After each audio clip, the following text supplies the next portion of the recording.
Hello, my fellow investors. Let me start this video, Introduction to Ratios, by playing you two clips of two very great and famous investors, Peter Lynch and Monish Pabrai. And the single most important thing to me in the stock market for anyone is to know what you own. I'm amazed how many people own stocks. They would not be able to tell you why they own it. They couldn't say in a minute or less why they own it. Actually, if you really press them down, they'd say the reason I own this is the sucker's going up. And that's the only reason. That's the only reason they own it. And if you can't explain, I'm serious, you can't explain to a 10-year-old in 2 minutes or less why you own a stock, you shouldn't own it. And that's true, I think, about 80% of people that own stocks. And this is the kind of stock. Then Commandment 5, thou shalt never use Excel. So this actually kind of goes hand in hand with Commandment 4, and even it goes hand in hand with not having an investment team. But basically, if you can't figure it out in your head, so the investment process is really quite simple. You know, if Okay, so basically, Peter and Monish are saying the same concept in two different ways. You have to understand and simplify your investment. If you don't understand the company and can't tell the story to a 10-year-old in a few minutes, don't buy the company. Now, I want to give you an example where an investor can analyze two similar companies and decide to buy one of them because one company has a better ratio than the other company. And the truth is, the investor is wrong. And actually, the company with the less ratio is a better buy. So, let me give you an example, a theoretical example. Let's say there are two restaurant chains, and they have very similar company in everything. The price-earning ratio right now is a good buy. Everything in the companies are very, very good. The investor likes both of them. And the difference between them is one company is an old company. It's already 20 years old. It has 300 restaurants. While the other company is a younger company, only 10 years old, with 150 restaurants. Now, the investor, he analyzed both of the companies, and they seem to him great companies, very, very similar. But he sees that the younger company has one ratio which is better than the other company. So everyone knows that one of Warren Buffett's most favorite ratios is return on invested capital. So the investor sees that the older company has a return on invested capital of only 50% a year, while the younger company has a return on invested capital of 20% a year. And so he says, okay, of course, if the younger company is more efficient, it has a 5% higher return on the invested capital. And he's thinking to himself, yeah, it's also a smaller company, it's a younger company, has much more growth potential. So he decides to buy the younger company. And the truth of the matter is, if you wouldn't have bought the company based only on ratios, but if you would have approached investing with common sense, he would have realized why he was wrong. Now, you're asking yourself, how in the world could it be that a company with a better return on invested capital ratio would be a less profitable and efficient company than a company with a lower ratio? So the answer was like this. The older company owned all their branches. All the restaurants belonged to them. And they were also older. They were 20 years old, and they had more maintenance costs. And the younger company, they leased all the locations, and they were all new stores, and they had a very low depreciation. As for now, that was the big thing, as for now. So if you would have thought with common sense, you would have thought, what would this younger company do another 5-10 years? They'll have two options. One is to continue to lease, but then they'll pay much more rent on their locations, or they'll need to buy stores. Or even if they continue to lease, the depreciation will start being high because they start being older stores. They're not young stores that have very low maintenance costs. So actually, the truth of the matter was that the older company was much more efficient.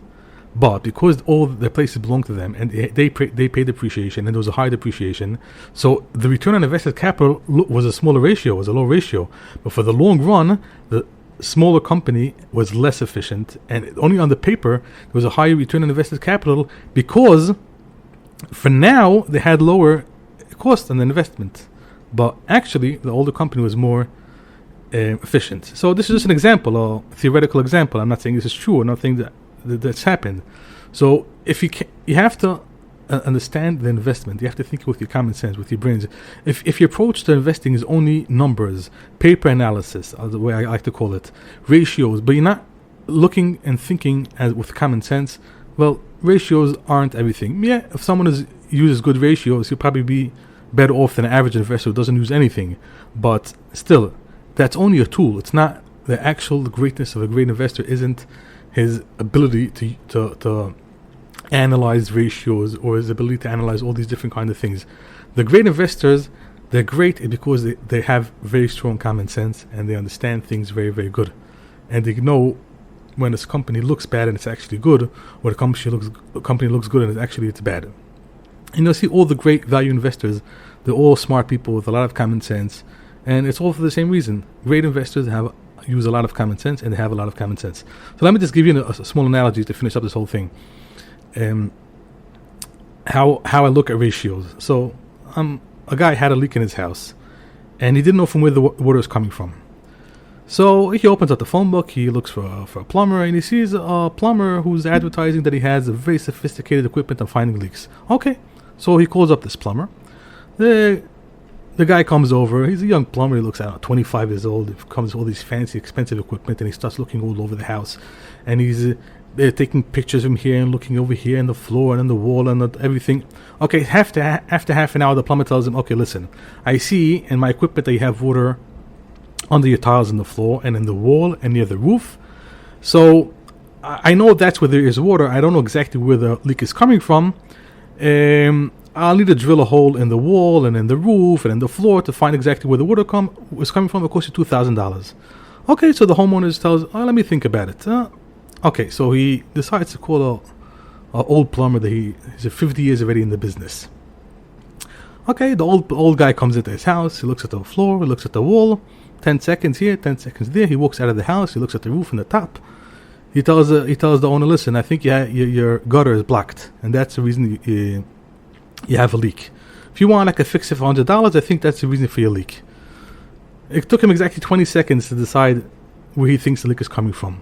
Okay, so this homeowner was so curious. He's telling himself, he asked the plumber, how in the world did you, just by looking at everything without any equipment, came to a conclusion so fast where the leak is coming from? And the younger plumber, with all the fancy equipment, didn't know. So the plumber looks at him and says, son, when you would see the amount of leaks in the I saw in my life, you wouldn't ask that question. So all the fancy tools, all the fancy equipment, they're just tools. They're not common sense. A guy with 50 years of experience, he's way off better. He's a much better plumber than the younger guy, even if the younger guy has a nice fancy equipment. So the way I look and approach ratios and all this paper analysis, it's just tools. It's not the reason to buy and invest. It's tools that helps you to decide and helps you to see and helps you to check out the company. But that's not the person, that's not the investor. The investor is his greatness, is his experience, his common sense. All the ratios and all the analysis is just something to help. It's tools to help the person, the great investor, to see what's good and what's bad. Thank you very much, and I hope you enjoyed this video.